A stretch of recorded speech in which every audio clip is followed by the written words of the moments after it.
We are here with the one and only Jake Query. Jake, can you tell us what we're going to learn?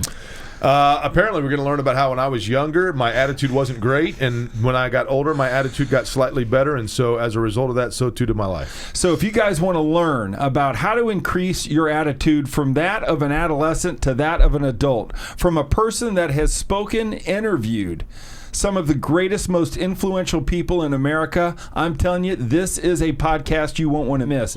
What is the roadmap to defeat self-sabotage, negative thinking, and learned helplessness?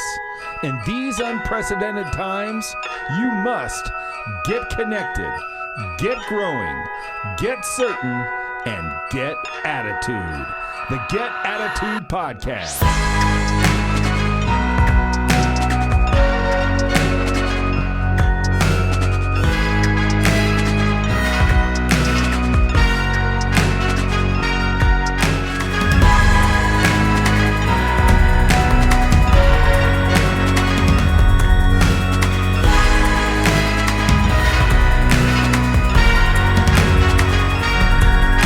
Welcome to the Get Attitude Podcast. Today we are here with local TV celebrity and radio celebrity, one of the announcers of IMS Radio Network and several different shows. Somebody that I've known all my life. I think he's known me longer, but I've always wanted to interview this guy because I'm a big fan of his. We are here with the one and only Jake Query. Jake, welcome to the Get Attitude Podcast. Glenn, I appreciate it. First off, the two things. Number one, I'm not a celebrity. I've always made that very clear. There's no way that that's applicable, but I appreciate your use of the word. And number two, I'm wanting to know when you're going to serve me some sort of divorce papers here. I'm looking at your photo, and I feel like I'm driving on I-65, and you're a Crown Point divorce attorney. That's what that looks like. Well, I was in law school for a period of about 3 weeks, and then they said that the suggested and mandatory reading was over several hundred pages a night, and that did not work well for me. When the syllabus is this thick, you're like, I'm out. Yeah, and so I went into political science, and I said, so this is subjective, and anything I say cannot really be proven. And they said, yeah. I said, I think I found my major. But I never got out of there, which is, we have that in common. We do. Now, so everybody should know, Jake and my mother were dear friends. They taught nursery school together. So I want to dedicate this show to those two wonderful women, and I hope your mom gets to watch it, the wonderful Karen Query, and hello you, Karen. I hope you get to hear this. And Gracie Bill, your mother, hired my mom. We moved to Indianapolis when I was entering kindergarten. So my parents are both from Indianapolis. But in 1978, the summer of 78, we moved to Indianapolis, and my mother had been a preschool teacher in Shelbyville, where we live. Wow. And she was looking for a job. I remember, Glenn, so well as a little kid, because we just moved, it was a new world to me. Mm-hmm. And going around with my mom to all these different places where she was being interviewed to be a preschool teacher. And, of course, I was entering kindergarten, so I was too old for these little preschool kids, these little rugrats. But I was tagging along and looking at all these preschools, and lo and behold, she landed at Children's Corner, which is in St. Paul's Episcopal Church, was at that time. Yep. It's moved since then. But and your mother was the one that gave my mom the shot, and my mom still is very involved with them some 40-plus years later. So your mom was a huge part of my mom's life, and my mom indirectly as well. So I remembered your mom well. Yeah. And when you were playing football, too, I was fairly convinced you were Jack Lambert. Right. Because all I heard about was how good you were. Well, that was me talking most of the time about how good I was. So That's right. I'm not sure if it was anybody else, but if I had an opportunity to self-promote, I would. Just as I do now. It's important. That is important. So, Jake, we are here to talk to our gappers. That's what our Get Attitude podcast is about. And you've been through a whole bunch of different stuff in your life, especially in the past 10 or 15 years. And people come to our podcast to get from where they are to where they want to be, and to become who they want to be from where they are, or from who they are. And so I think you might have some valuable life lessons that we can share. I know that you're going to have some great stories because I follow you and I've listened to you. And I know you do some really, really incredible things in the community. You've done some really cool side projects that I've seen. I want to talk about those. So, Gappers, if you are ready, to listen to Jake and his story and our conversation. I think you're going to thoroughly enjoy this. I always like to start out our podcast, though, Jake, because we get all day. And here's another reason I want to interview, because you have a not a warped sense of whatever, but I know you're going to give me answers that not a lot of people give me. Talk to me really quick. When you think of attitude, like what does attitude mean to you, and who are some of your attitude, the first people that affected your attitude coaches, if you will? Okay, great question. First off, I think I've never thought about it, so spontaneous answer Nobody here. does, right? I think attitude is the level of belief you have in yourself and the level of display that you put out there of it.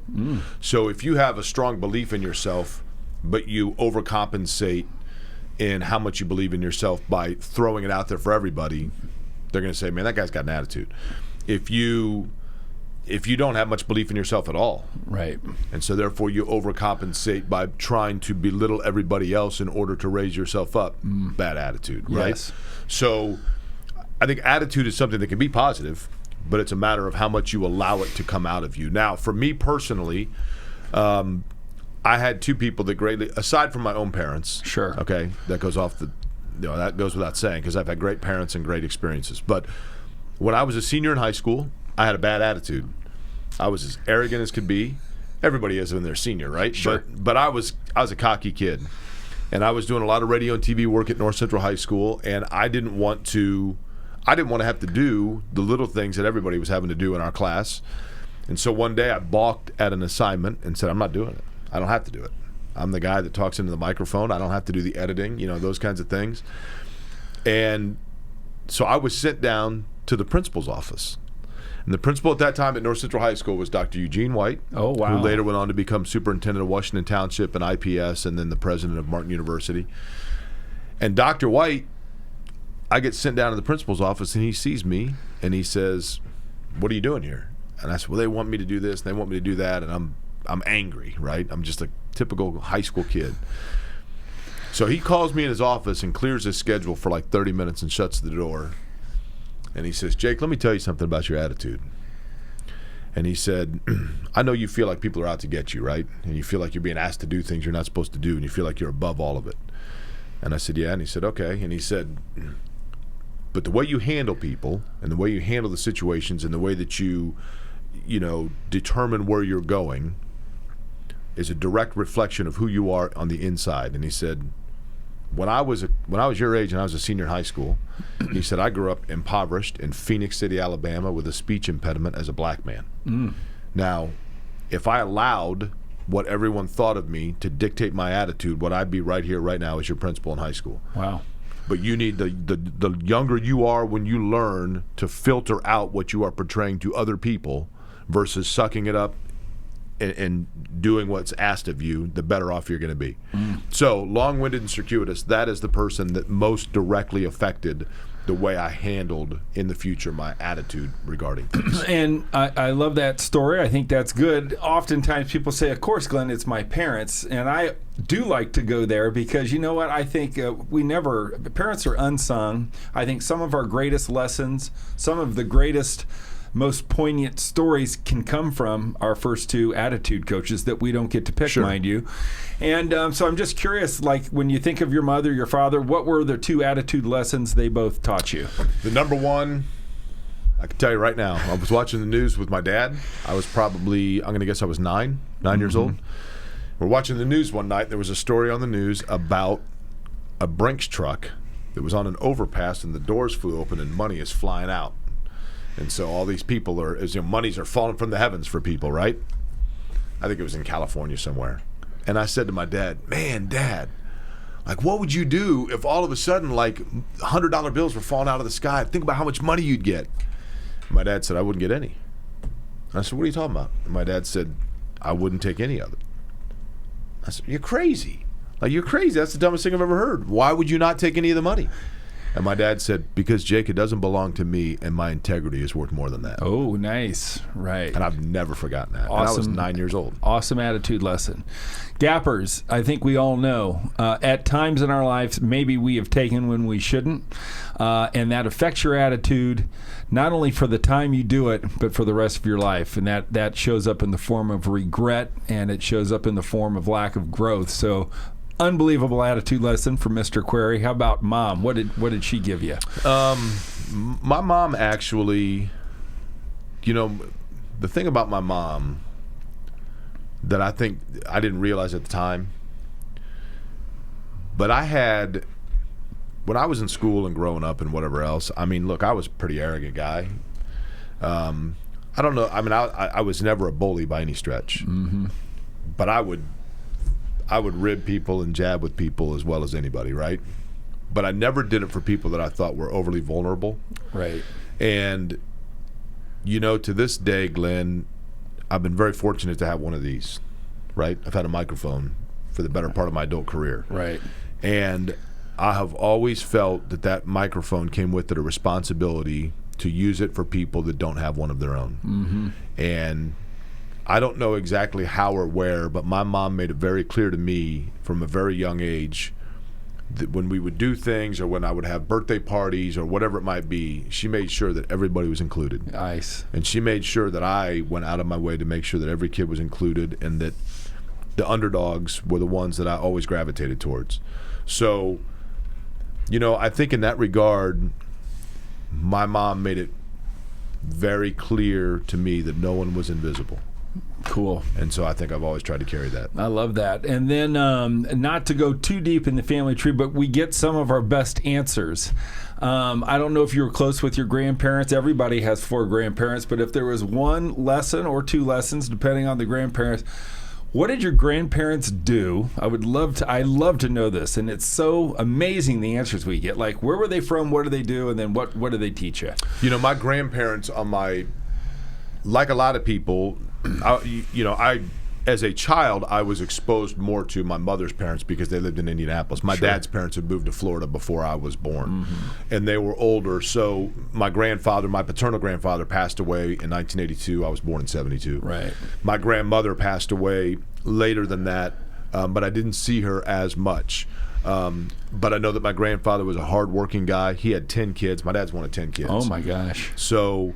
Lots of uncles. Lots of aunts and uncles, yep. And that probably made you arrogant, that picked on you as you were growing up. Let me tell you something, Glenn. You can't swing a dead cat in Ravenswood and not hit a query, okay? So You're from Ravenswood? My dad was from Ravenswood. Oh, my God. So my dad was from Ravenswood, and my grandfather built a house in Ravenswood that all 10 of them lived in, all 10 kids, although they were spread out. So right there, just knowing that and knowing what my dad overcame showed me the lesson of hard work and sticking by your beliefs. And my dad, the watershed moment for my dad, I think, came when he met my mother, because my maternal grandfather was a buyer at Allison. Wow. And his rep was a young guy by the name of John Brown that was selling my grandfather steel. And so when my parents started dating, my grandfather, my mother's father, said, "Hey, John, I got this young guy that's dating my daughter, and they're getting serious, and he's a nice guy. But do you think there's any openings in the steel business?" And that opened the door for my dad. And he worked 41 years as a steel salesman for O'Neill Steel out of Birmingham, which was originally Shelby Steel out of Shelbyville. Doggone. And he was great at it. And he paid for 3 college educations, including mine, and my 2 sisters. 2 graduate schools with my 2 sisters' case. Wow. I shut it down before he had to pay the final semester there, Glenn, God of an love undergraduate you. degree. Right. But my dad didn't go to college. Yeah. But he's self-educated and a brilliant guy. But he and his dad, I think, showed me the value of hard work and just base hits. Everybody wants to go out and hit the home run, right? Sure. Especially today. Base hits. Yeah. Base hits, base hits. And my dad was Tony Gwynn. And my grandfather was... Pete Rose or Rod Carew, whoever was a great base hitter. And those guys are in the Hall of Fame. So another unbelievable commonality. You know what my father did for a living? Worked in the steel business. He sold steel. I'm telling you, for steel parts out of Tipton, Indiana. I'm telling you, this it's crazy. In the 70s, the number of kids that I grew up with, right, whose dads were in the steel business. Mm-hmm. I mean, it was all over. Yeah. You know, Jay Ferguson's dad, my buddy Jay Ferguson, Ferguson Steel. Matt Churchman's dad, Churchman Steel. You know, Marshall Gephardt's dad worked for Bethlehem Steel. I mean, Andrew Shreve's dad, A&N Steel. I mean, they were all. Steel business was huge, man. Right. I'll never forget, we were on vacation in the early 80s when U.S. Steel closed. Yeah, that's a big and my deal. dad, I mean, I was a little kid, and I saw the look on my dad's face, and he's like, this is a game changer. Yeah, terrifying. And it was a game changer. So when we move on a little bit in life to that cocky high school kid, you go to the University of Kansas as a freshman, and all of a sudden you go, I don't think I like it here, or things don't work out, right? We have one of those moments that are what I call gap moments where you go, I'm going to have a personal reversal or an educational reversal. Tell us a little bit about that, and what was your attitude at that time on how did you get comfortable with saying I need to make a change, and how did you make the change? The change was kind of made for me, but do you remember when we were, well, when I was a kid, you would have been probably an adolescent, the HBO sketch comedies of Super Dave Osborne? Oh, yeah. Okay. My freshman year of college pretty much went off like any stunt of Super Dave Osborne. Right. Did not go well. So I was an average student in high school. I did not apply myself. But I knew from the time that I was in the 6th grade that I wanted to be a sportscaster. Right. And so I had all my eyes and all my visions on that. And I worked hard at that aspect of it. But it doesn't mean I worked hard in other areas. And so when it came time to start figuring out where I was going to go to college, and I was very lucky, Glenn, that I grew up in an environment where it wasn't a question of are you going to go to college? It was a question of where are you going to go to college? And so I went to B. Dalton Bookseller, and I bought one of those huge books of college, all the college reviews. And it's a true story. And I took a ruler, and I slid it in there to the least competitive section in terms of the applicant. And then I used the ruler for 3/4 of the book were out the window, right? Like the major state universities that actually had admission requirements, gone. Yeah. So that narrowed it down to me to Kansas, Indiana State, Alabama, Ball State. Right. I think I was waitlisted at Ball State. Those are the 3 that I applied. And a lot of people said, and I was a huge IU fan. Right. And I think I made the critical mistake at a young age of thinking that the athletic fanaticism for a school means that it was the best school for you. Mm-hmm. So I thought, well, if I can't go to IU, then what's a school that's like IU?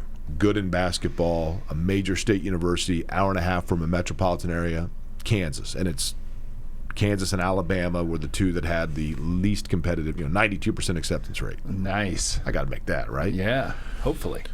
So I walked down in my parents' living room one day. Both my sisters were out of the house and away at college. It was just me and my parents, and I said, I decided where I'm going. I'm going to go to Kansas. And my mom since has told me, Jake, when your father and I dropped you off in Lawrence, we hadn't even gotten to Kansas City yet on the drive back, and we both looked at each other and said, this is not going to work. Right. But I was too far from home. It was a different era. It was you dropped off, and it was, hey, we'll see you at Thanksgiving. Mm-hmm. And I was so close to all my buddies and all my people that I went to high school with, and it was kind of a big fish in a small pond. And I didn't do well with it. I was too immature. You were an orphan at Kansas. Yes. And virtually everyone, I pledged right away, and my pledge class was 32 guys, and I was one of 4 that was not from the state of Kansas. Right. So it was very incestuous. Sure. Like IU, I'm sure, for people that – but at any rate, I just was homesick, and for the first time in my life, I was depressed, and I was up against it, and – I just didn't do anything. Right. I didn't go to class. I didn't do anything. I went to class on exam days. Right. And so after the first year, my parents at the semester break, my dad basically said, listen, this is what you said you want to do. You got to write it out for at least a year. And so I went back for the second semester and wrote it out, literally. And then I had to come home, and the first thing I did was I was depressed because I was a failure for the first time in my life. And I was a complete failure. And all my buddies, are coming back, and they're talking about how wonderful their year was, and their fraternity's great, and they got this new girlfriend, and things are awesome. And, and I'm thinking, well, I picked up like 3 credit hours. Right. It's a total disaster. So I I had to get my stuff in order, man. And so I came home and worked at a coffee store and went and saw a counselor once a week, and eventually got myself into IEPY and got my grades up to the point where I could transfer to Bloomington. And then the next year, what should have been the first semester of my junior year of college, realistically was my second semester of my freshman year in Bloomington. And I did well in Bloomington. I enjoyed it. I made great friends. You know, I had a real an experience. But Glenn, from the time that I arrived, I just felt to myself like I was ready to go. For what I wanted to do for a living, I didn't feel like there were classes that were necessarily going to better my preparedness. Right. And I don't mean that arrogantly. It more so is about the fact that I do a job that doesn't require a lot of skill. Right. But so that was a challenge. But a lot of talent nonetheless. But I don't know about that saying. either. Yeah. I mean, honestly, you just talk. What? Well, so you went to IU. What was your? You said I want to be a sportscaster. You knew it, and I think there's people that listen to this that go, God damn it, I know what I want to do, right? But I'm not doing it because I need to go to a Kansas first or all the BS that comes with it, right? So, like, when did you get in front of your first microphone? Was it in college, and you said, all right, this is it. This is what I'm doing. I'm good. When I was in the 6th grade, there was a sportscaster in Indy named Ed Sorensen. Oh yeah, you kind of sound like Ed. Oh man, don't you think so? Have you heard that before? I've never heard that before. You kind of sound like Ed Sorensen. Really? Bring up Ed, a audio of Ed. I think you kind of sound like Ed. Well, when I was in the 6th grade, I called Ed on the phone. He had not been in Indy long, but I watched him every night. Yeah. And I thought he was great. I watched him. And I called him, and he answered the phone. Sports, 317-269-1434 was the phone number. And I said, is this Ed Sorensen? Yeah. And I said, my name is Jake Query. I've told this story a lot, but I said, my name is Jake Query, and I want to be a sportscaster. And he said, buddy, everybody wants to be a sportscaster, and he hung up on me. And I called right back and said, did you just hang up on me? Because I'm your customer. I watch you every night, and you were rude to me, so why would I ever watch you again? Right. And he said, what is your name again? So I told him, and he said, well, Jake, why don't you have your dad bring you down here sometime? And the next day, my dad took me down to Channel 6. I'll be doggone. No kidding. And I walked in and said, I'm Jake Query, the guy that you hung up on yesterday. You got him? And so, do we have Ed? Ed's the best. I got something here. I'm not sure what it is. And so, at any rate, that's not Ed. He's a sportscaster. That's a different Ed Sorensen. Okay. That's Ed Sorensen. By the way, it's Sorensen. He used to get so mad when people would spell it. I think you two sound alike. But at any rate, so Ed, I was shadowing. I was just going down there and hanging out all the way through high school. Oh my gosh! And then at North Central, we had WJEL, which was part of J. Everett Light. We had a radio and television. Sure. As I mentioned, class. And so by the time I had graduated from North Central, I had done 75 basketball games on the radio, probably 35 or 40 football games. Myself and Adam Alexander, who now does NASCAR on FS1, he and I were classmates, and we were the first high school broadcasters to do the Indiana-Kentucky All-Star Game on the radio because we applied for it. And I remember they said, well, we've never let high school kids do this before. And I said, well, how many have asked? There he is. There's Ed right there.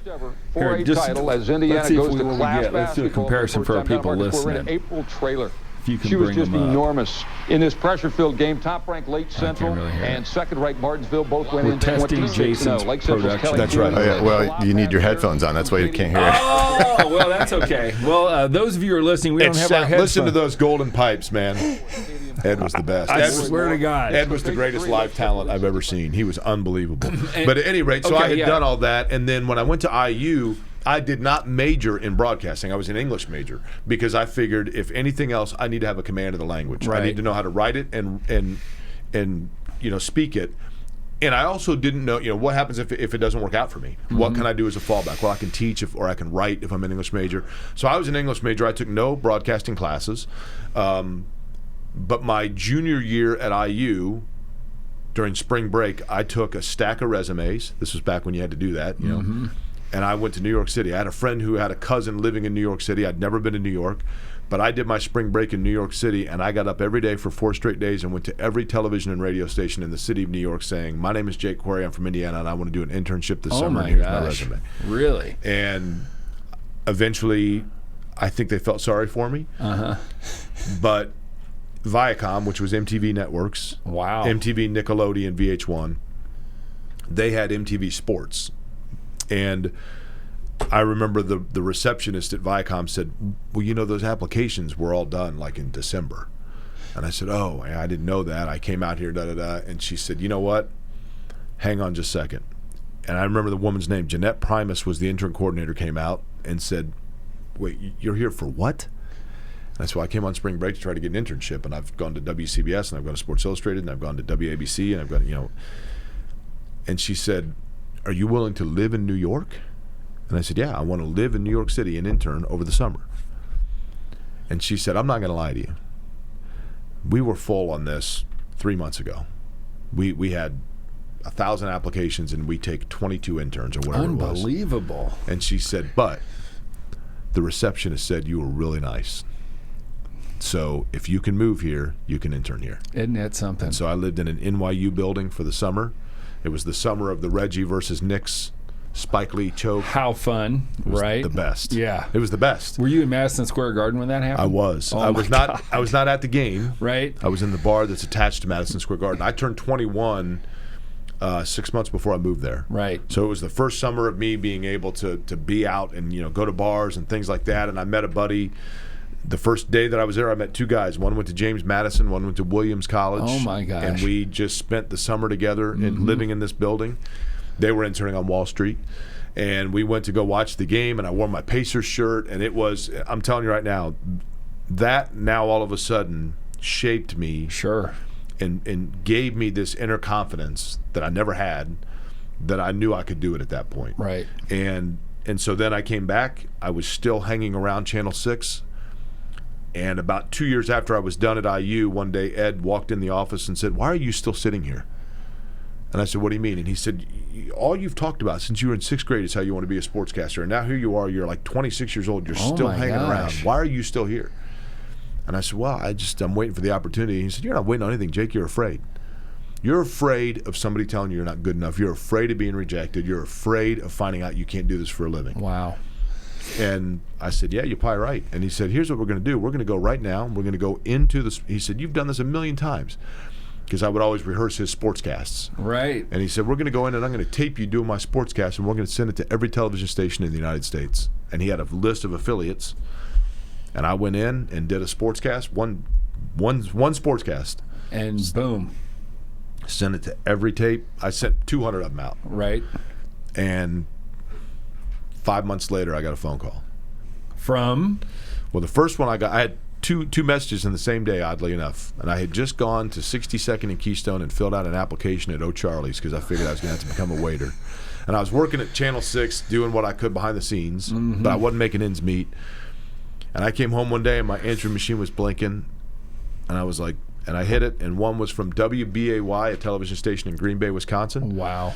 And the other one was from FoxSportsNet in Los Angeles, California, and they needed a reporter in St. Louis. Wow. And 10 days later, I lived in St. Louis. And then you did it. So you may or may not be familiar, but our first season was all about the attitude boosters, and I have 10 things that if you do each and every day, it boosts your attitude. Attitude booster, number 1, be nice.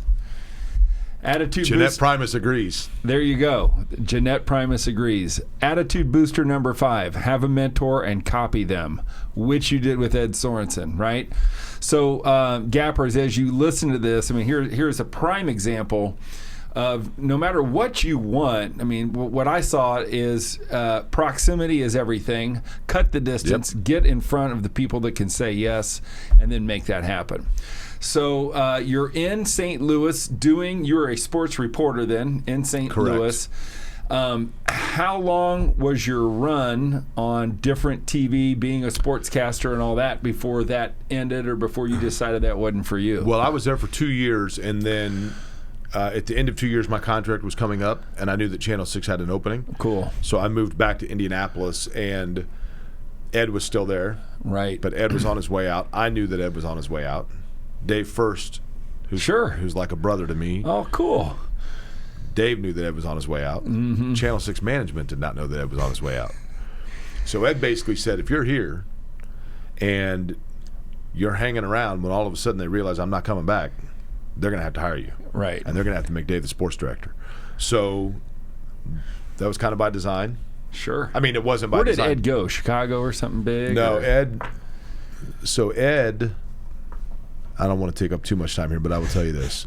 Ed one night called Dave First and I, in 2000, well, it was 2000, I guess. And Ed called up Dave First and I and said, I need you guys to come to the station at like 2 a.m. It was not unusual for Ed to call you at 3 o'clock in the morning. Right. He was nocturnal. So am I. So I said, well, Ed, they're redoing the wiring in the building. There's no lights at Channel 6. If you remember, the power's going to be out tonight. And he said, I know. That's why I need you guys to meet me there. So Dave First and I and Ed meet up in the building. And Ed had a miner's helmet with a light on it. Oh, my gosh. And he said, here's the deal, guys. He said, I've been here for 16 years, and all I've wanted is to know that when I leave here, that it's going to go over to my guys. Cool. And he said, they think I'm going on vacation for 3 weeks to go into Portland to take care of my parents. But in reality, my contract's up in 3 weeks, and I'm never coming back. So by the time they figure out that I'm not coming back, Dave, you're going to be having anchored for 3 weeks. Jake, you're going to be reporting for 3 weeks. It's just going to transition like that. Wow. So we put on these miner helmets. What a great dude. And went in and cleaned out his desk. Uh-huh. And I mean, we're going through stuff and we're helping him carrying out boxes. And we got out to his car, and Ed said something to Dave. I presume the same thing he said to me. And then he turned around to me and he said, look, man, there's two things you need to know. One is that I love you and totally believe in what you can do. And the other is that I simply ask that you never try to find me or talk to me again. Wow. And we hugged, and he got in his car and drove away, and that's the last time I've ever spoken with him. Isn't that something? So Dave and I forever. What a story. Forever, Dave and I were like, where do you think Ed went? Like, where do you think he went? And we know he didn't go back to Portland. So we always just kind of, we always wondered. And then one night I'm watching the Pacers game 8 years ago or so, 5 years ago maybe, and my phone blows up. And I look down, and it's Dave First calling me. And I'm like, and Dave's like, you see it? What? He goes, Ed's at the Pacers game. They're playing the Mavericks in Dallas, and they just showed Ed in the stands. Chris Denary had seen him, had recognized him, and had the camera guy zoom in. He's like, hey, former Channel 6 sportscaster Ed Sorensen taking in the game tonight. And then very shortly thereafter, so I mean, it was like a buzz on social media. Like Ed Sorensen was spotted, he hadn't been seen in 20 years. Unbelievable. So he ended up in Waco, Texas. He got married, and his wife was a nurse. Or no, I'm sorry, she was a doctor. She was a doctor that did her residency in Waco at Baylor Medical. And so he moved to Waco. And then, like 3 years ago, I guess he got the itch, and he ended up as the sports director at the Waco television station. And he was the same old Ed, man. He was, right. And so he emailed me. He had to open a social media account, which I know Ed, that had to have been. But anyway, so he emailed me. We had a line of communication. He sent me a T-shirt from Waco and a Baylor shirt, and asked what I was doing now, and we kind of caught up. And then I said, "Hey, I'd like to have you on my radio show." And he never replied, and it's the last time I ever heard from him. So we didn't actually speak on the phone, but we did email back and forth. Yeah. But I loved him to death. I learned things from him, both good and bad. I mean, there were things that Ed would tell you that I learned by observing him in terms of the way he handled some things, that I learned that that's how you shouldn't do it. Right. Because I saw what it meant to other people and his coworkers and things like that. But anyway, so long-winded, that was the deal. So you were a sports reporter at Channel 6 for how many years? 5 or 6, Wow. and then I was laid off from 6, and I was very lucky because I got laid off, and that was crushing to me because that was my life. I mean, Channel 6 just meant the world to me because I'd been there since I was a kid. I'd poured my heart and soul into it, and I know Dave had the same reverence for it. And Dave and I took a huge pride in what we did. We worked hard. We were two guys in a market where most sports departments were 6-8 people, and we were competing with them, and we were putting out product, and we took pride in what we did. And Dave and I worked well together. I think the world of Dave and his talent. We became thick and thin, best of friends, like brothers, like I said. And so I was let go from there, and it was devastating to me. I was angry. I thought there were a couple times I had a dream that it was all a dream, and I woke up, oh man, I'm still not working there. But I was very fortunate in the fact that a week or two afterwards, Vince Welch called me. Sure. Vince Welch, who had been working at WIBC and was doing ABC stuff for IndyCar racing. And Vince called me and said, Jake, look, man, I'm leaving WIBC because I'm doing the racing stuff and TV stuff full time. I think you'd be a perfect candidate. Wow. So he recommended me. WIBC reached out to me, and fortunately, I ended up at WIBC. So now I'm working in radio, not television. Right.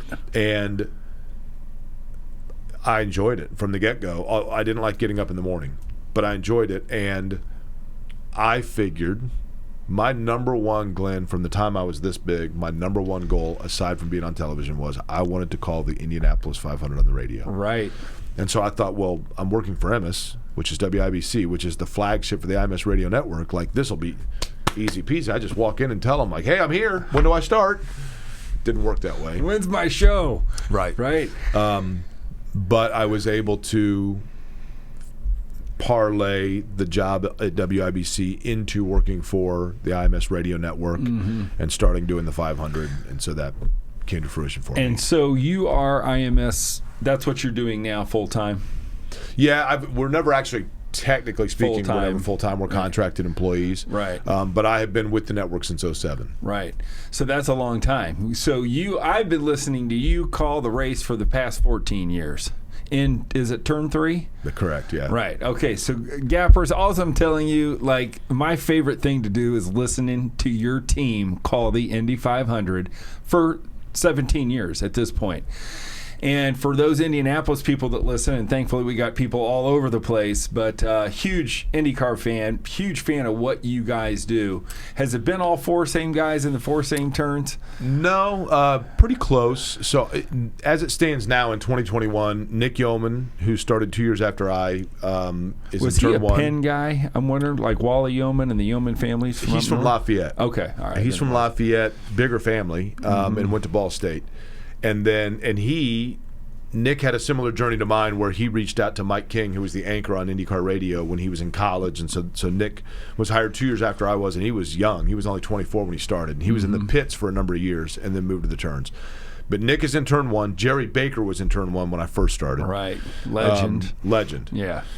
I was in turn 2 at that time. Oh. So I would take the toss from Jerry, which is a huge thrill for me. Mark Janes was in turn 3. Eventually, Mark Janes moved to the anchor position, so I was moved from turn 2 to turn 3. Jerry retired. Nick Yeoman took over turn 1. Right. Michael Young, track dude Michael Young, took over in turn 2. And during all of that change, Chris Denary was always in turn 4. Sure. So I have one of the real thrills for me, Glenn, to be honest with you, over the course of my career doing the 500, in radio terms, we call it taking the toss from. So the person that you speak after. I have taken the toss from, obviously, Sid Collins passed away, the original anchor, in 1977. When I was, actually, I take that back. He passed away, at 77 in May. So I was only 4.5. Right. But Lou Palmer, who eventually did it for 2 years, also is deceased before I was working it. But I have taken the toss from Paul Page at different intervals. Yeah. Bob Jenkins. Wow. Mark Janes, who is currently the anchor. Mike King, who was the anchor that brought me in. And Jerry Baker, who's a legend. Right. I am well aware, and I will not accept anything other than the understanding of this. I'm well aware of the fact that I am in no way, shape, or form in the stratosphere of those individuals from a broadcast standpoint. I'm just not. Yeah. And so to in any way be linked to them in that toss is extremely gratifying and humbling to me. Not just because of the broadcasters they are, but particularly, and I want to make this clear, Bob Jenkins, who you may or may not know. Sure. But Bob was the anchor for the IMS radio network and then moved into television and did NASCAR and IndyCar stuff. Bob Jenkins is the finest human being I've ever met. Cool. And Bob Jenkins has the greatest disparity between his level of accomplishment and his level of grasp of where he ranks. Right. And to the good side. And to be able to see the way that he conducted and carried himself and the appreciation he had for the event that we were calling and the respect he had for people that had a respect for him meant everything. To be able to see that just lays the footprint of, you say to yourself, if I can conduct myself at 50% the way this guy did, I'm going to be fine. Yeah. Bob Jenkins is currently involved in his own journey, which he's been public about with brain cancer. And Bob Jenkins has earned the right to go through that journey in whichever pace he would like. But any day that Bob is able to be around us and be at the racetrack is a better thing, not only for those of us who are fortunate enough to be with him, but just for his overall presence for the event itself makes everyone in that place better. And so a lot of meat on that bone to pick at, but obviously the Indy 500 is special. Obviously, you are now focused on this thing called the IRL, which it's not. That's going back just a few days. Yeah, it is. There's only how many races in the season now? Is it 11? I think it's 19. Oh, it's 19. Well, that's better than I thought. But that's not to say 19 venues, because we do doubleheaders at a lot of them. Right. So we go doubleheader at Road America, doubleheader at Detroit, doubleheader in Indy. I mean, there are different places where we do two at the same track. And so, in terms of track and atmosphere, I mean, Indy's Indy. What would be some of your favorites? Oh, Long Beach. Long Beach, not even close. Long Beach is you go to first off, it's Southern California, right? Right. Typically, it's in April, so it's you're Perfect. jonesing for the perfect weather, right? But and I understand. I totally understand and respect the fact that most people, especially outside the 500, are novices when it comes to auto racing. Sure, yeah. Easiest way to say it, there's three kinds of tracks. There's a road course, which is a permanent fixture. Mm-hmm. There's a street course, which is a temporary course that uses the streets of a city. Right. And there's ovals. Yep. There are ovals. The Indianapolis Motor Speedway is the most traditional and history-laden oval in the world. Right. In the United States, the most historic and longest-running street course race is Long Beach. I'll be darned. Never knew that. So it's the Indy 500 of street course races. Okay. And it's the Indy 500 of the West Coast. Right. And so the people of Long Beach and of California, it's an event to them. It's race week. If you go into Long Beach, they say like, "Oh, race weekend." I mean, it's a huge deal to them. Now, right. Does that mean that all of those people? I need to get there. I'm going there next unbelievable. April. I mean, my it's God. unbelievable. Everybody walking around eating a turkey leg, drinking a Tecate. I mean, it's great. It's a huge, festive atmosphere. That is. And then for the road courses, even though we don't go there currently, but it comes back and forth on the schedule, probably Watkins Glen. Yeah. Because it used to be a Formula One points race. It's a very historic track. Right. Road America in Wisconsin is also pretty special. And then what would be the most modest track that you go to where you're going, oh, boy, got to saddle up? It's a great question. You're like, we're staying at $1 in. There are no hotels. There's got to just be I'm not using the term I want to use, but a modest. We don't go to Iowa Speedway anymore, but Newton, Iowa. It was weird to me one time in Newton, Iowa, when I was checking in at the Super 8, and I looked next to me, and Hélio Castroneves was checking in, and I thought, how often is Castroneves staying at a Super 8? You know what I mean? And getting ready to race. Does he have a Super 8 points card that he gets out, and he's like, hey, I get one more stay, and I get a free one. Right. So Newton, Iowa's up there, although I like the track. Belle Isle is beautiful, which is off of Detroit. The island itself is beautiful. I have no idea what it's like the rest of the year. But we have to stay in downtown Detroit, and I know that Roger Penske signs my checks, and he is doing what he can to revitalize Detroit. Yes. And I can appreciate all of that. But there are not a lot of dining options in downtown Detroit after 9 p.m. I understand. I've been in downtown Detroit many of night speaking and doing things like that. You have interviewed some unbelievable people in your life and on different venues. I'd love to know, when it comes to attitude, right? Like, who are the people you got done interviewing that you went, oh my God, what an attitude, or that just, shook you or remade you or made you rethink? Who are those people? Dr. John Carlos, who was the track and field 1968 Olympian that raised his fist in the air. Okay. Wonderful. He was so generous and kind and introspective and educational. Mm-hmm. John Wooden. John Wooden's one of the few people that I've ever spoken with where when I walked away, I thought to myself, I think I'm a better person than I was 20 minutes ago. No kidding. Was it a TV or radio or? It was television. Wow. And John Wooden, I remember, here's a little tidbit. When you work in what we do, you don't get autographs. Right. It's like rule number one, right? It's the most understood thing. You just don't do it.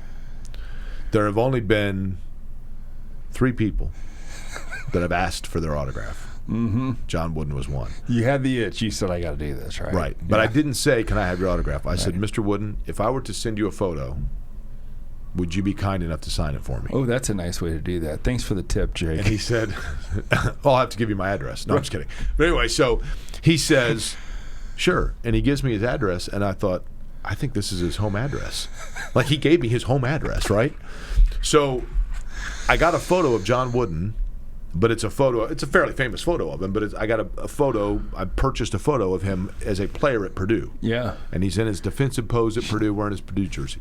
Number 10, I think. And I said, I don't know. I can't remember. Maybe not. That might be right, actually. I think it is, but anyway, yeah. So I sent it to him, and he sent it back, and he signed it to Jake Query with warm wishes, John Wooden, but I thought this was so cool. Purdue, class of 32. That's pretty cool. So he didn't put UCLA, he put Purdue, which is pretty cool, right? So John Wooden was one. Dr. John Carlos is one. Quite truthfully, and I hate going there because I know that the world we live in, things get divisive. But if you're just simply talking about people that had an energy about them and a vibe that was somewhat infectious, Barack Obama's very high on the list. Yeah. I mean, he had a. When in the hell did you interview Barack Obama? I hosted the morning show on WIBC during the 2008 campaign. Oh my gosh! So he came on. Matter of fact, my God. I'll tell you this. I get it. I don't care what your politics is. That dude is infectious. So this is a true story. Had to be a little nervous. Well, it was all on the phone because it was radio. God, it's radio, right? Yeah. So the first time, and I will give Barack Obama's campaign credit. I mean, he went after Indiana hard, and he carried Indiana. I mean, that's unusual, right? He turned Indiana blue in 2008. Yes. And so at any rate, I was the morning show host along with Terry Stacey at WIBC. And we were to interview Barack Obama during the primaries. Mm-hmm. And so we, 1:15 or whatever, and we did a morning show, so it was on tape. So, 1:15 in the afternoon or whatever it was, he's going to call in and you guys need to be here. So I'd get there and he calls in, and Terry was not around. Right. And so I said, oh my goodness, that might have even been that he called in early. I'll give Terry benefit of the doubt. Terry interviewed me once. She was awesome. And so she's very cool, right? Yeah.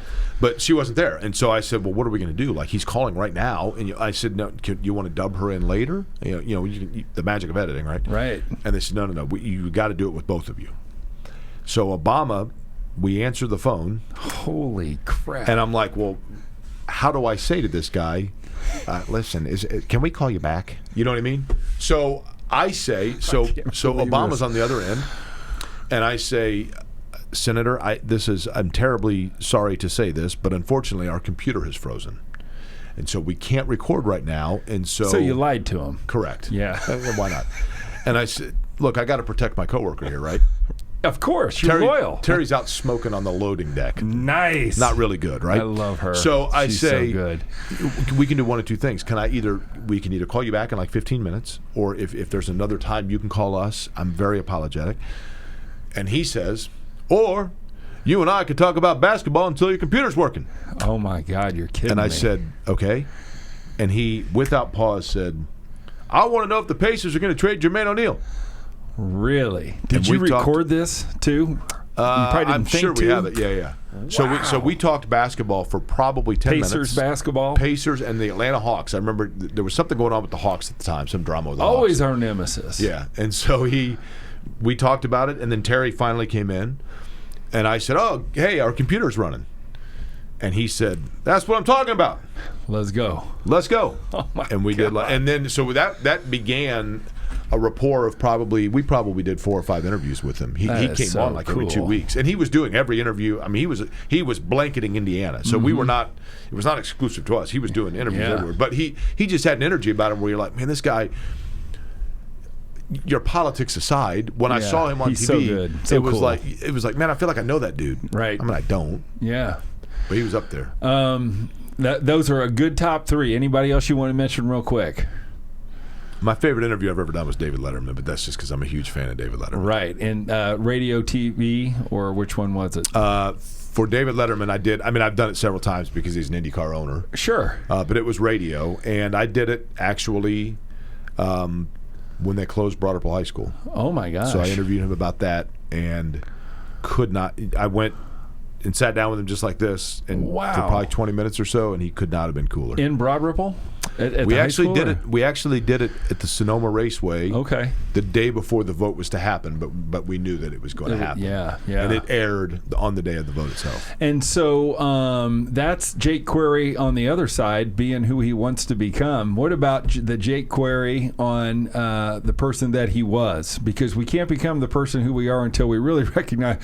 What was the worst interview that you're the most unprepared for? That you're like, man, I'm sure you're really good and really talented, but I'm sure there one or two where you're like, God dang it, I don't think I really did a very good job there.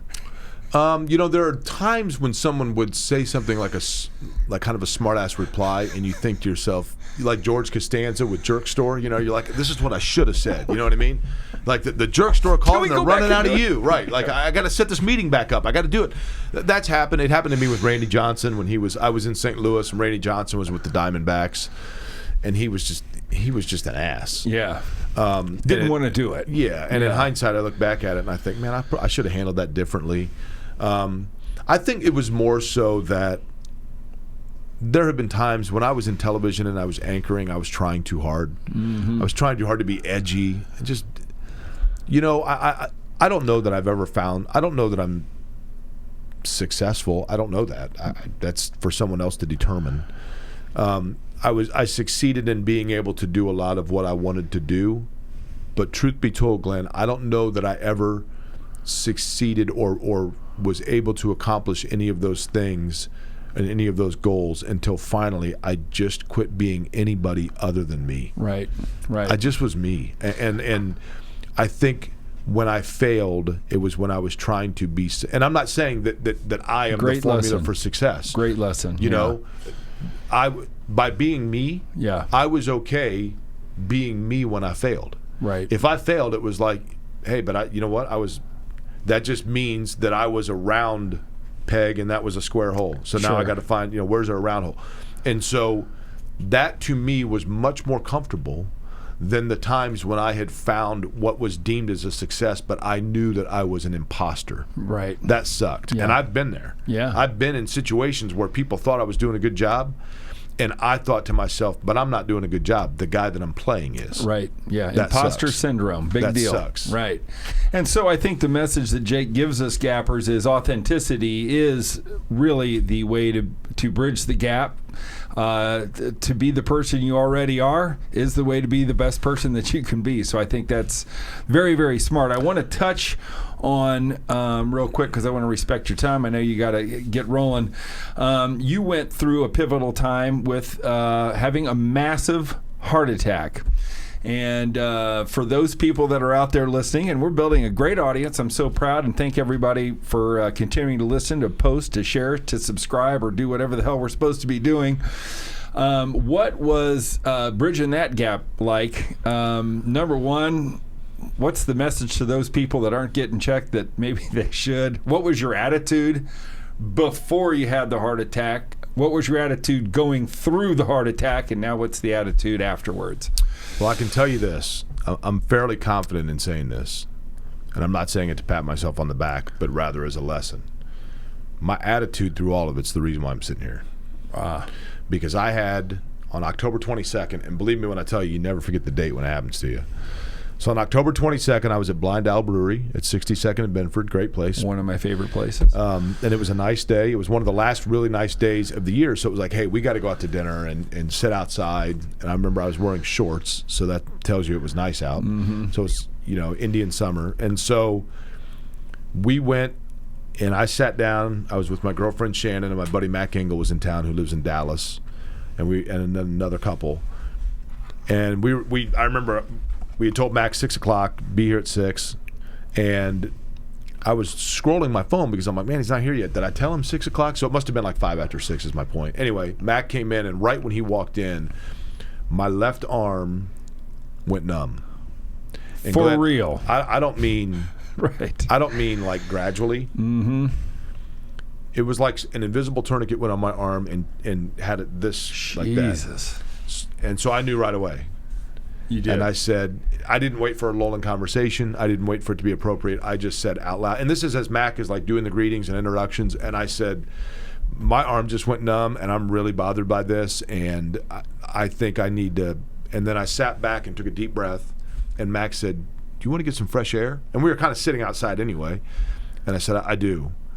And I took 2 steps, and my legs were like Jell-O. And I looked at Mac and said, we got to go.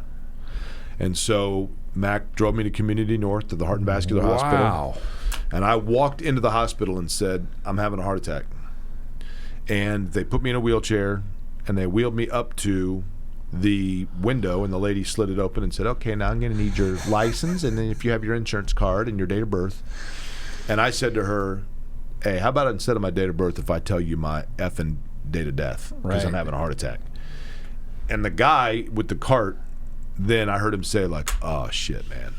And I must have gone gray, and I was profusely sweating. So they took me back.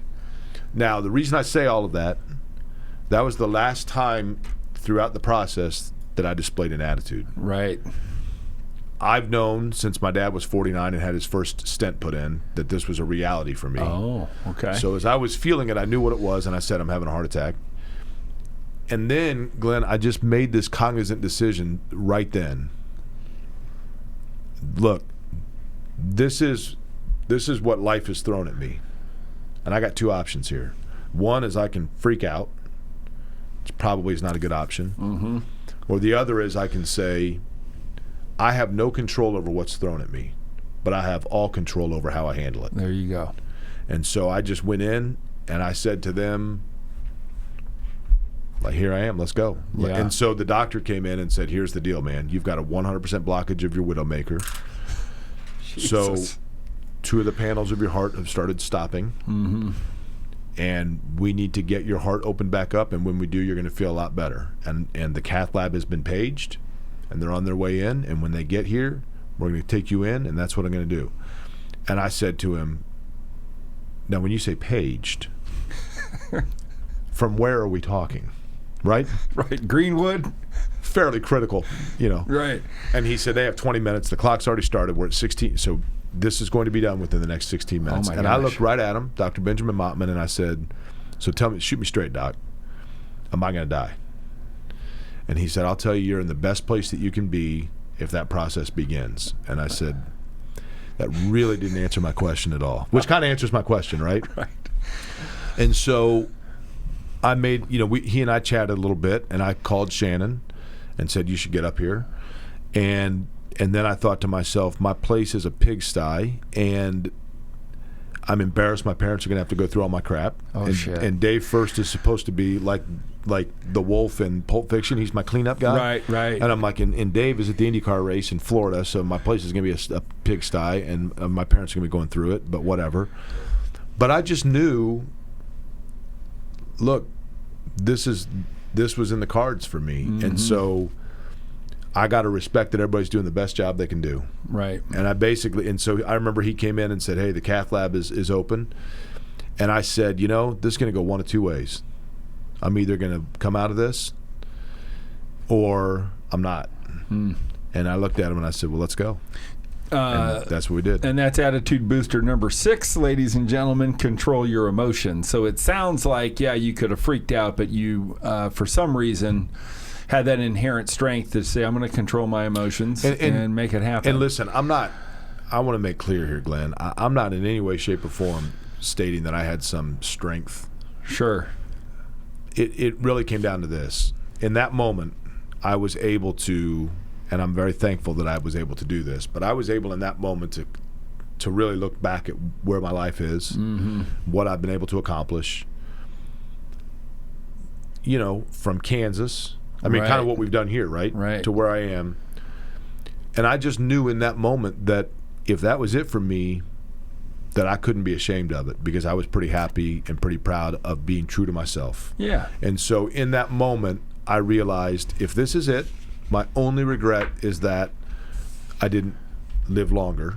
But I left no stone unturned, and I left no relationship open-ended, and I left nothing unresolved, because I've been honest and true, not all my life, But in the Right. last handful of years, that's how I've lived my life. And so in that moment, it gave me a peace of knowing that there was nothing that I had left to do. Cool. And that gave me a peace that I would hope for everybody in that moment when they're in that room, because I didn't know if I was going to get out of that room. But I think that peace is what got me out of that room. So what we're going to do is how I close every interview. It's called Knowledge Through the Decades. I've done this with 70 different people that we've interviewed. And what I ask people is, what is the attitude lesson from each decade in your life or when you turn that age? Now, the toughest one that comes up for people, and we're edited, so, this is meant to be fun. It's meant to, come on, whatever is off the top of your head. And so we always start with birth. I'm sure you don't probably remember your birth, but what do you think the attitude lesson? Attitude, as we explain and I explain in my book, is the way you dedicate yourself to the way you think. That's the definition of it. And I always like to go back, obviously start at birth. When you think about childbirth or new life or you being born, what do you think the attitude lesson is from childbirth? For me, I don't know if this is where you're going, but I will say this. I was the youngest of three, so I had two older sisters, and as a result of that, my memory is that of like an elephant because I had a lot of milestones that I can remember. I remember observing the examples that were being set in terms of school and athletics by my sisters and using that as a template for how I should go about doing things. Okay, and that's good. That's good. A lot of times we get, creation, new whatever, but I like that, and we're going to probably blend that into you being 10. I want you to remember. What school did you go to? Allisonville. So you're at Allisonville School. You're 10 years old. I don't remember my creation, if that's what you're asking. That is correct, right. I've never asked the specifics of that, nor do I necessarily want to know it, and I find it odd when people do. When we hear people like, I asked my parents actually when I was conceived. And I'm like, I don't.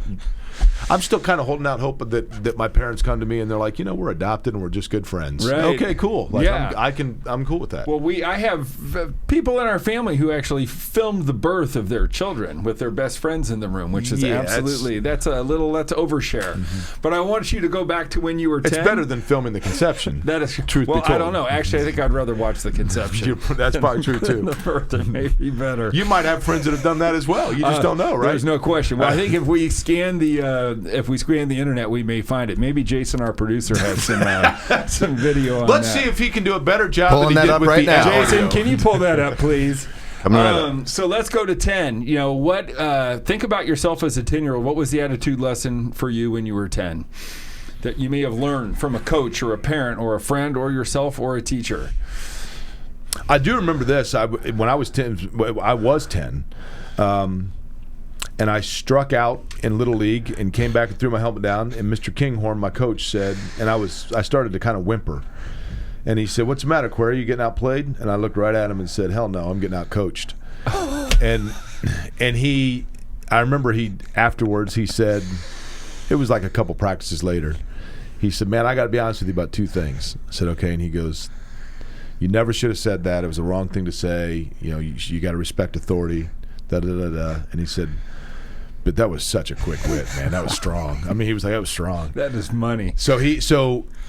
So I learned at that age with my attitude that sometimes an attitude in you is inevitable or maybe just inherent, but you got to know when to flex it. Well, and you've always had a quick wit. I think maybe the attitude is, "Wow, I'm got a quick wit." And when I ask that, but it doesn't mean I always have to show it, right? That is correct, Yeah. right? Or that it's appreciated, Right. But you'd be amazed at how many people I've interviewed. When we go to 10, talk about baseball stories, and it's Really? usually their I'll believe coaches, yanking on them or getting pissed or whatever. I mean, that's kind of the purpose of sports, right? Yeah, exactly. Yeah. I mean, to help us go. So when we talk about now, you're 20 years old. You're probably leaving Kansas, going to Indiana.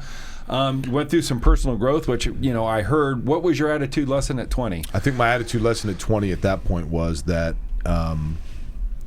not only is it okay to be vulnerable, but it's important to know when you are. Right. Yeah, I love that. And prior to that, I had never allowed myself to be vulnerable because I thought it was a weakness. Mm-hmm. So I had to learn at the same time, not only that being vulnerable was not a sign of weakness. The only weak part about vulnerability is when you don't recognize it or you run from it. Right. And that's what I learned. And hey, let's face it, there are people listening right now who the only thing holding them back is their vulnerability. And the only thing that is keeping you from being your authentic self, which is what you just shared, is the fact that you're not vulnerable enough to let yourself be yourself and to accept the criticism. So good. We're learning from 20-year-old Jake Query. Now, let's go to 30. Do you remember where you were at 30 when you had your birthday party or whatever? And maybe in that 30th year, what was your attitude lesson from being 30? At 30, I was just coming back. I was working again at Channel 6, and so things were starting to kind of come together for me. Yep. But I think I was learning that, in fact, I did have the luck to be where the road was opening up a little bit. Mm-hmm. But I knew at that point that I had to still keep it in the correct lane. Right. You know, I had managed to avoid a couple of exit ramps and stay on the interstate, but now I could start to see the destination. Yeah. But I knew that I had to make sure that I had learned from 10 and 20. Yeah, I get that. And obviously there's people like that right now that are going, it's in front of me. I'm close to my success. I'm close to my destiny. The opportunities are showing themselves, and I just don't need to F it up, right? Right. And so now you turn 40. I'm sure you're going, oh, my God, I'm 40? And where were you? Did you have a birthday party? And what was the attitude lesson of you being 40? When I turned 40, the two things I remember about it, I was doing the radio show that I did for 9 years, which I enjoyed. And that kind of was the last career stop for me, because I haven't, other than doing the IndyCar radio stuff, I have not picked back up since then. But I went skydiving for my 40th birthday. Did you? Yeah. So that was cool. But I think the thing that I could most easily say about 40 is attitude lesson. At that time, life, in fact, I think had really come together for me. And it had come together for me because I quit worrying about whether or not it was going to come together for me. Yeah, cool. And you were just, that's called surrender, right? The ability to surrender certainly brings you all kinds of gifts. Let's talk about jumping out of a perfectly good plane. Yeah, I've done it twice now, actually. After your heart attack? No, it's a good question. And not during it either. I did it for my 40th birthday, and it was, have you ever done it? I've never done it, but okay. I saw Jenna Bush do it on the Today Show because they're going to replay it every day for the next week, I'm sure. Fair enough. Yeah, right. I did it for my 40th birthday in Greensburg, I think. Sure. And it was cool. I was good until I got there and they said, well, we're running a little behind. You're in group 7 or whatever. And okay. And I was fine until I made the mistake right before it was my turn, and I looked up and I watched the group before me, and I see this little plane and these dots coming out, and I'm like, wait a minute, that's what I'm about to do? Me, yeah. And that was rough. So I did it, got through it, and I actually said to myself, okay, I don't need to do that again. Mm-hmm. And then about a year, maybe 2 years later, the Speedway called me, and they said, hey, we're promoting the Red Bull Air Race. Right. And the Red Bull skydiving team is going to be promoting it. Would you have an interest in skydiving with them in tandem? Wow. Into the oval? Nah, you got to do that. And I said, well, how many people have skydived into the Indianapolis Motor Speedway? And they said, well, no one's ever done it. Right. And you're going to be one of 6 that have ever done it. And then we probably won't do it again. Yeah. That's awesome. And I said, okay, I pretty much have to do it. And I remember the day before I was thinking to myself, please rain, please rain, please rain, so that they cancel it and I have no excuse, right? And I literally walked into the Eagle Creek Airport in shorts and a T-shirt. I walked in and there were these 2 guys in all this Red Bull get-up. And I said, I think you guys are looking for me. And they said, are you Jake? And I said, yeah. And they said, all right, let's go. And I walked, at 10 after 11, I walked into the Eagle Creek Airport. Oh, my gosh. And at, 11:30, they were dropping me off back at the Eagle Creek Airport after I had skydived into the Indianapolis Motor Speedway, gotten in a car, and been driven back to Eagle Creek. That's just crazy. It was crazy. And you're just like, I can't believe I just did that. It was pretty cool. You have had some monumental marks, some monumental interviews. You've been fortunate to have some great relationships in your life. So, Jake Query, thank you so much for being a part of the Get Attitude podcast. You've been dropping bombs. I think you've helped some people. I think there's a lot of folks that can listen to this podcast and relate to where Jake has been through his life. I think being in the media has its own special set of problems and its own special set of mind mess, is what I call it. And it was neat to talk to a personality that has been into that. And so we always like to give our guests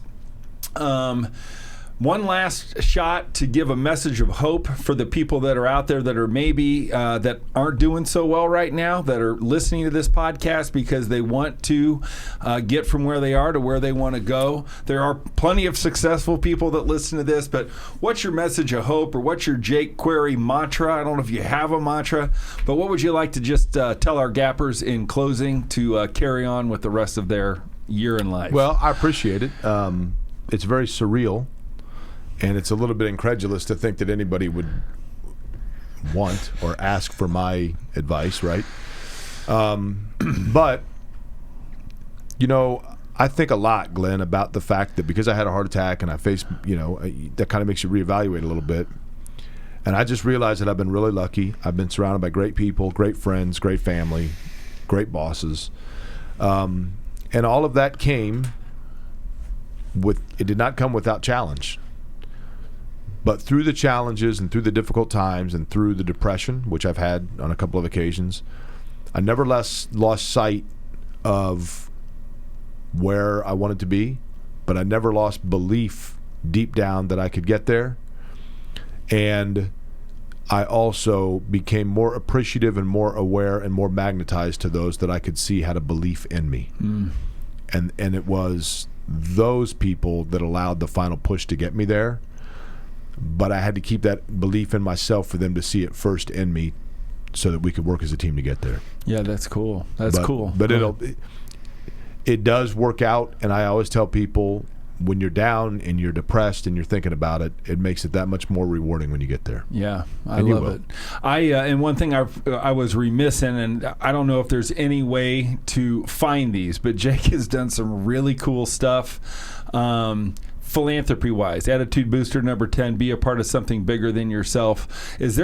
You did like interviews with homeless people. You've done some pretty cool. Can you just tell us about 1, 2, or 3 real quick, some of the cool stuff you did, and where could people go? Is it on YouTube? Where could they go to find the lessons that you had done? I do it on Twitter. Okay. Just on my Twitter account, which is at Jake Query, JakeQuery. Cool. I did them a year ago, the Wheeler Mission. I just, when I got laid off from my radio job, everybody was asking me what I was going to do next, and I really didn't have any idea, and I still don't know. And so I had seen a story on the news about a homeless guy who had been killed downtown, and I just heard people saying, like, that's another homeless guy. And so I called Steve Kerr, my friend at Wheeler Mission, and said, I think that people think the homeless are just like this invisible group. So if, in fact, there are people that are curious what my next move is going to be, I don't know what it's going to be, but if I have the opportunity to have eyeballs right now, then why don't I put those eyeballs on the group that's invisible? And why don't I just come down and every day for a month have lunch with a different homeless person and share their story? Because nobody wakes up and says, I think I'm going to be homeless. Right. Or do they wake up and go, hey, I think I'm going to have lunch with a homeless person? Well, pretty amazing.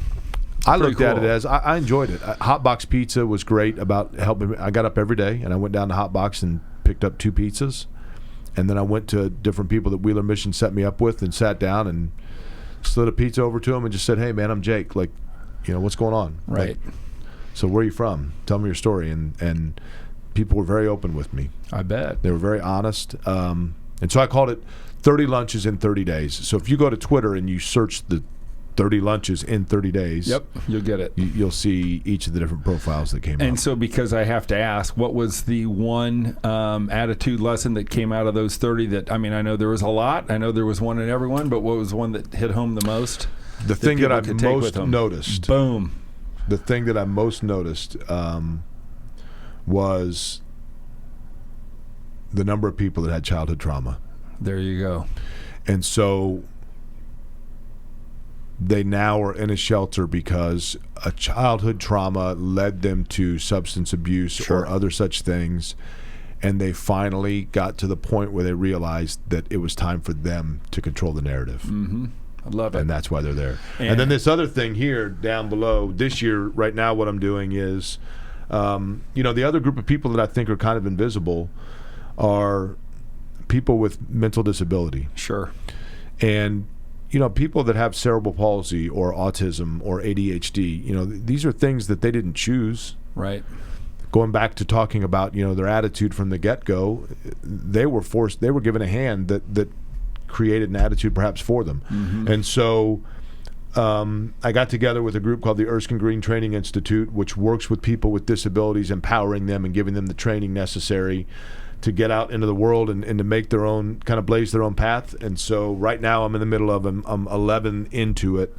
And I'm doing 20. This one I'm calling 20 Triumphs in 20 Days. So I'm featuring those 20 people and their own personal triumphs. We do a lot of work with the disabled or the mentally challenged. The thing about CP kids, the thing about Downs kids, the thing about kids that suffer or people like this, their attitudes are better than normal people. No question. No question. I mean, I went to a prom with disabled children. And nobody cared what their dress looked like. Nobody was backstabbing. They were all happy. They all did. I'm going, these kids got the greatest freaking attitudes. We should be learning from them, right? Right. So totally. That's the Erskine Green. Is it a... Erskine Green Training Institute is based in Muncie. And what it is they take, they have an 11-week and a 13-week program. Wow. So basically it's a post-high school training institute where Jason. It allows for the student to, for many of them, it's the first time they were away from home, away from mom and dad. Yeah. So it's, it's their college experience, and they have programs where they set them up and train them working in the hospitality industry or working in the restaurant industry or working in the hospitals and housekeeping and things like that, and it allows them to get jobs throughout the Muncie, Lafayette, Indianapolis areas.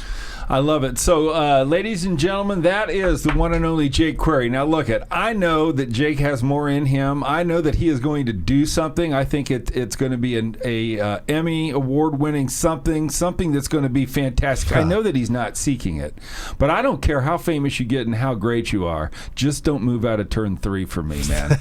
You promise? I can tell you right now, they'll have to pull me out of there kicking and screaming. Yeah, that Jake Query at 80 years old. Right. It's the greatest job in the world, man. It's the biggest honor that I have is to be able to call that race. That's cool. Well, Jake, it was an honor to be with you. Likewise. From integrity to inclusion, from your father and your mother's number one thing. It was an awesome interview. Thanks for coming to the Get Attitude podcast. My pleasure. We will check you guys all out later.